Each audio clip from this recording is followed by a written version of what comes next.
And the last level of these are levels of fusion that the guide talks about. So he literally talks about it in terms of emotional fusion, mental fusion, and spiritual fusion.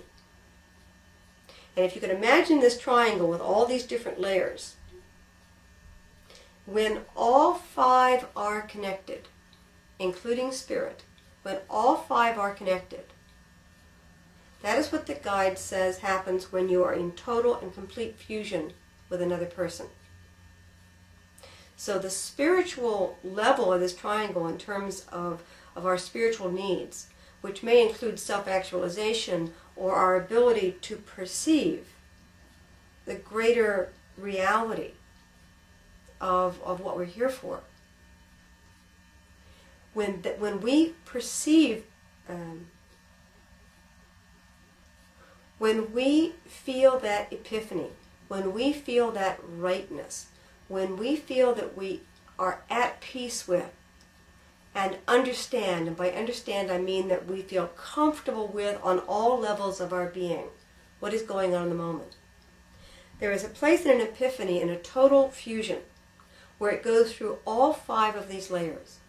Our physical agrees, our emotional agrees, our mental agrees, our ego agrees, and that deeper part of us, which we can term the higher self, or the real self, or the divine self, child within, angel within, whatever term suits you.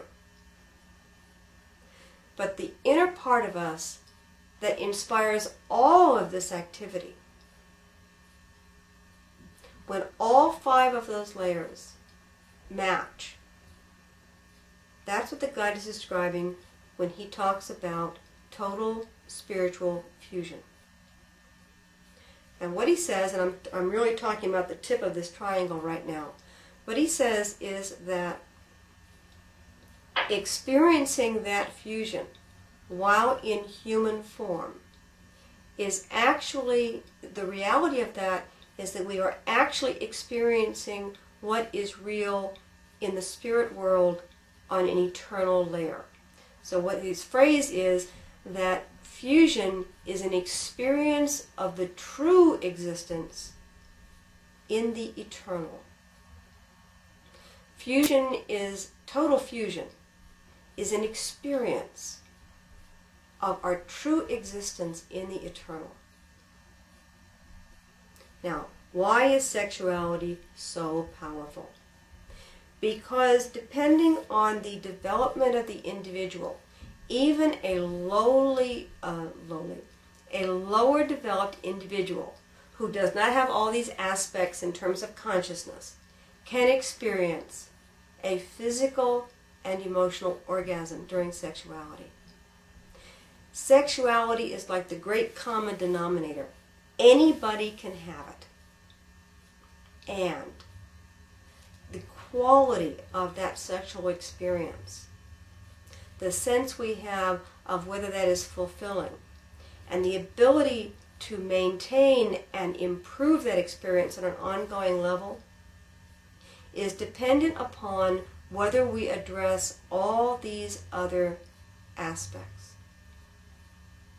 Now again, I'm trying to be very, very careful here because I do not want to leave the impression that if you are an actualized spiritual whoop-de-doo, that you get more sex than people who aren't that way. That's not what this lecture says.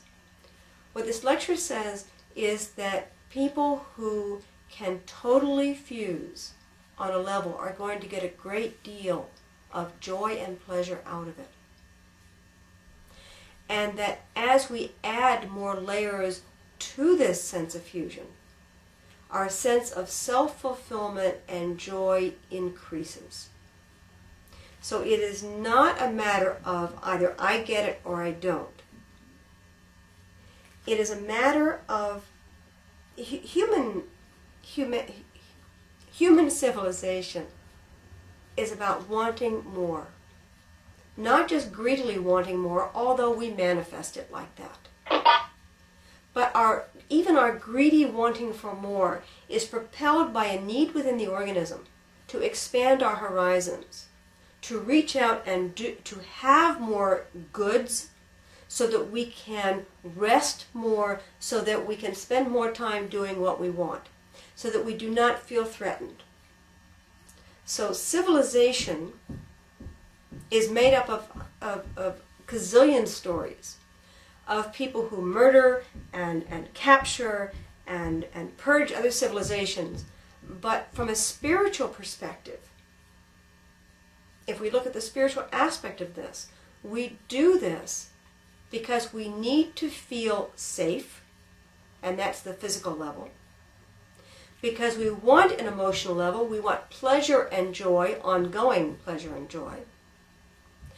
On a mental level, we want new horizons.